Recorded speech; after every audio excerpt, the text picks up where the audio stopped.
ಬಿಟ್ರೆ ಸಂವಿಧಾನವನ್ನೇ ಬದಲಾವಣೆ ಮಾಡಿಬಿಡ್ತಾರೆ. ಪರಿಶಿಷ್ಟ ಜಾತಿ ಪರಿಶಿಷ್ಟ ಪಂಗಡಗಳಿಗೆ ಎಲ್ಲ ರೀತಿಯ ಒಂದು ಸಮಸ್ಯೆಗಳು ಪ್ರಾರಂಭ ಮಾಡ್ತಾರೆ ಅಂತಕ್ಕಂತ ಹೇಳಿದ್ದಾರೆ. ಆದರೆ ಇಲ್ಲಿ ಈ ಸಭೆಯಲ್ಲಿ ಇವತ್ತು ಬಾಬಾ ಸಾಹೇಬ್ ಅಂಬೇಡ್ಕರ್ ಅವರ ಪುತ್ಥಳಿಯನ್ನ ಈ ಒಂದು ಸಮಾರಂಭದ ವೇದಿಕೆ ಮೇಲೆ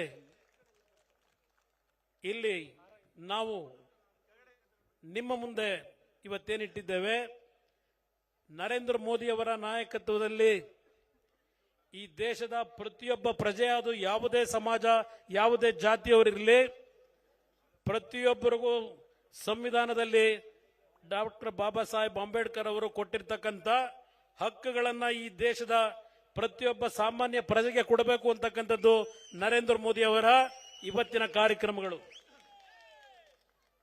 ಇದನ್ನ ಇವತ್ತು ಕಾಂಗ್ರೆಸ್ನ ನಾಯಕರು ಸಂವಿಧಾನದ ಹೆಸರಿನಲ್ಲಿ ಏನೋ ದೇಶಕ್ಕೆ ಆಗೋಗ್ಬಿಡುತ್ತೆ ಅನಾಹುತ ಅಂತ ಹೇಳಿ ಚುನಾವಣೆ ನಡೆಸಿದಂಥವರು ಇವತ್ತು ಸಿದ್ದರಾಮಯ್ಯನವರಿಗೆ ಕೇಳಲಿಕ್ಕೆ ಬಯಸ್ತೇನೆ. ಕೆಲವು ಹಿಂದುಳಿದ ವರ್ಗಗಳ ಸಂಘಟನೆಗಳ ಮುಖಾಂತರ ಹೇಳಿಕೆಗಳನ್ನು ಗಮನಿಸ್ತಾ ಇದ್ದೇನೆ. ಸಿದ್ದರಾಮಯ್ಯನವರು ಇವತ್ತು ಹಿಂದುಳಿದ ಒಬ್ಬ ನಾಯಕರು, ಅವರು 2ನೇ ಬಾರಿ ಮುಖ್ಯಮಂತ್ರಿ ಆಗಿರ್ತಕ್ಕಂಥದ್ದಕ್ಕೆ ಕೆಲವರು ಸಹಿಸಲಾರದೆ ಹೊಟ್ಟೆ ಕಿಚ್ಚಿನಿಂದ ಹೊಟ್ಟೆ ಉರಿಯಿಂದ ಸಿದ್ದರಾಮಯ್ಯನವ್ರನ್ನ ಇಳಿಸಬೇಕು ಅಂತ ಹೊರಟಿದ್ದಾರೆ.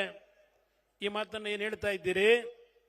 ನಿಮ್ಮ ಮನಸ್ಸಿಗೆ ಪ್ರಶ್ನೆಯನ್ನ ಹಾಕೊಳ್ಳಿ, ನಿಮ್ಮ ಆತ್ಮಕ್ಕೆ ಪ್ರಶ್ನೆಯನ್ನ ಹಾಕೊಳ್ಳಿ.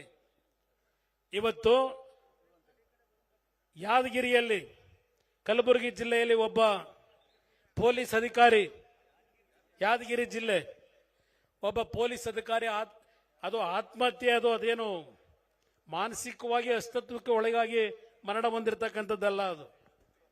ಅದನ್ನೇ ಹೇಳಲಿಕ್ಕೆ ಹೊರಟೆ. ಈಗ ಡಾಕ್ಟರ್ ಪರಮೇಶ್ವರ್ ಅವರಿಗೆ ಈ ವೇದಿಕೆ ಮುಖಾಂತರ ನಾನು ಒಂದು ಪ್ರಶ್ನೆಯನ್ನು ಕೇಳ್ತೇನೆ.